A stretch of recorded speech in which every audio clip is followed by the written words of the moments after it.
ভাইয়া আর বিদেশ ভাল লাগে না ভাইয়া। ভাইয়া দেশে যামু, সুন্দরী রমণী গুণবতী নেকদার আমলদার একটা মাইয়ারে বিয়া করব। তারপর ভাইয়া 4-5টা বাচ্চা হইব। আরে আব্বু কইয়া রাখবো। ও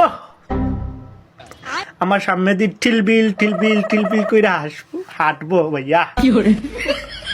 ভাইয়া কত সুন্দর, আর আমি পায়ের উপরে পা তুললে খাবো ভাইয়া। তুললে যামু, দেশে চলে যাবো ভাইয়া। চুপ করবে কুত্তে। আচ্ছা ভাই, আপনার অ্যাকাউন্টে কত টাকা আছে? বিদেশ আইসুন যে নষ্ট করে দিলে বেটা মুখটা। হালার ব্যাংকে তো 1 টাকাও নাই, বালের বিদেশ করি। তাহলে টাকা নাই, 1 টাকা আর কি স্বপ্ন দিয়ে লাচ্ছি, এটা চাওয়া চুয়া হয়ে গেল না।